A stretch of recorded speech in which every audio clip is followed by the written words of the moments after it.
Magandang araw mga kaibigan. Bigyan natin ng reaction, opinion itong post ng Radyo Pilipinas. Pasensya na kayo medyo maingay sa location ko, may construction ng bahay. Malapit. News update.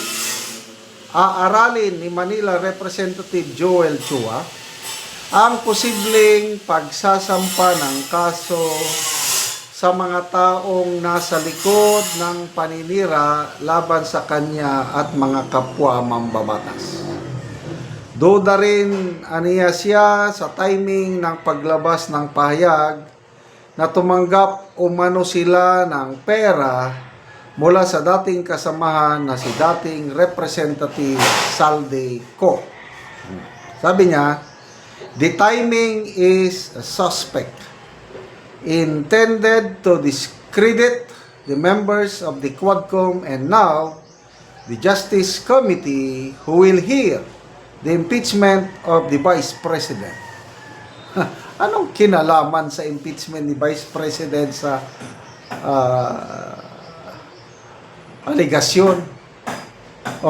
So again, deny to death, which is expected. Walang aamin. Imposible may amin sa kanila. Puros deny. So, tingnan natin, naniniwala ba ang taong bayan sa kanilang pagdi-deny? Tignan natin sa people who reacted. Sana makita mo ito, Congressman Chua. 10,000 ang nag-react. 9,600 tumatawa, 62 ang galit, 277 lang ang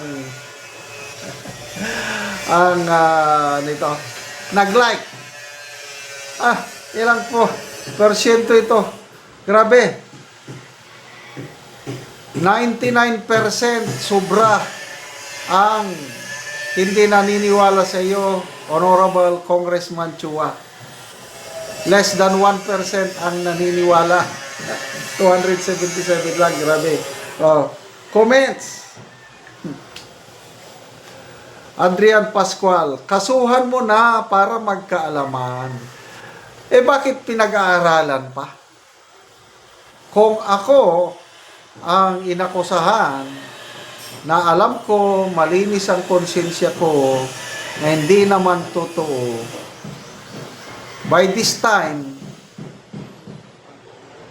baka nandun na ako sa piskalya. Madali man lang kahapon. Kahapon pala, payag sa 3 days, pwede nang magsampa. Bakit pag-aralan pa? Pwede ba, Honorable Congressman, siguraduhin yung sampahan nyo talaga? Please. Sino pa ang nagsasabi na Trillanes? Sino pa? Sasampan daw niya yan. Mangilan-ilan. Karamihan, deny lang.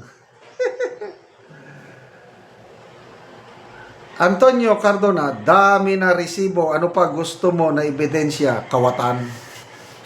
Ito ang maganda, itong 18 ex-Marines. And by the way, ito yung composition nila, hindi yung 18, hindi puro Marines. May post si General De Leon. Ang 16 Marines, 3 sa kanila ay talagang honorably retired. Ang 13, dishonorably discharged for various reasons. Example, awol, ganoon. Kasi, marami-rami rin kaming sundalo noon sa army, nag-aawol. Kung awol, may mga dahilan yan. Either nagka-problema sa pamilya. Hindi anong rason yan yung awol. Ang mahirap kung yung iba, example, nagnakaw, gano'n. So kahit anong background nila, ay yung dalawa pala, isang retired army at isang reservist. Yun ang composition. So, hindi importante yung service record nila. Ang issue is yung pahayag nila. Na lumalabas ngayon sa mga comments, sa mga reaksyon, mas marami ang naniniwala sa 18 Marines. Sabi na lang natin, Marines lahat. Dahil Samuel Abdoyan. Magsampa na kayo. Wala. Arnel Mondidedo. Nasasaktan ang mga tinamaan. Turads Kabigon. File the case in court so all evidence will be admitted in the proper forum. Correct. Rick Oal Jr. with evidence versus Hershey. File an action now. Security na rin sila kasi by telling what they know, nobody will dare harm them now.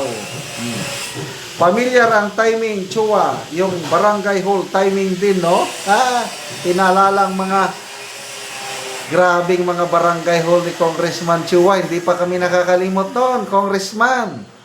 Mga barangay na grabing presyo, pinabagbag ni Mayor Isko. When na? Yan, sinasabi natin, tell it to the Marines. Talaga naman, palang may alam na ang mga Marino. Go ahead at pagkaalaman na, ang buhaya sa Pilipinas, mali-malitang pera ang kinakain at hindi karne. Ba't pa pag-aralan kung hindi totoo?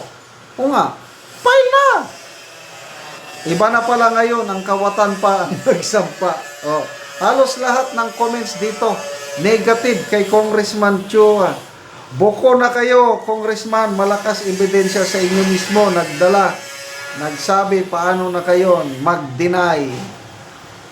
Deny to the death. Chanticleer Castro, nakakatawa yung response. Lousy script, hindi pang award. Makikita mo sa boses ni Claire Castro, talagang hirap na siya sa kanyang trabaho. Ang pinakamahirap na trabaho ngayon ni si Claire Castro. But believe din ako sa kanya, kapal moks na rin talaga. Bahala na, napasubo na. Salamat mga kaibigan sa inyong pagsubaybay sa ating channel.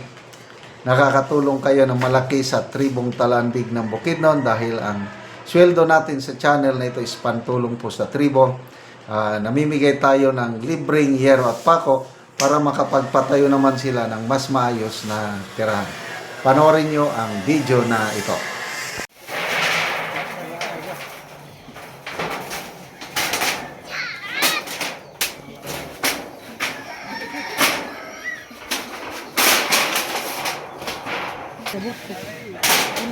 Yan ang gani, ipatupod ba ng kura sa diyan. Oh.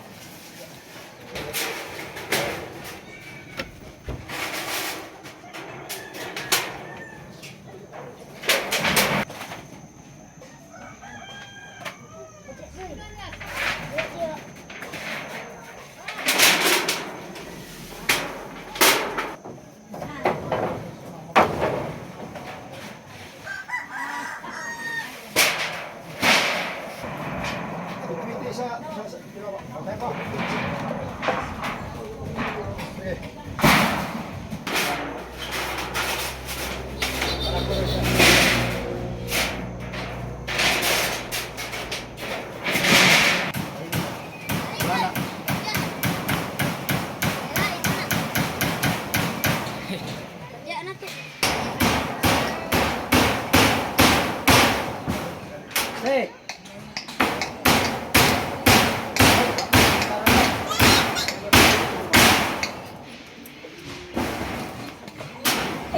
Sunod na ako. Kabay ako mangganit to, ako mangganit ka na O garonday, pila na katuig nga nagluon ka sa imong ugangan? Duwa na. Oo. So karon pa mo nakabalay?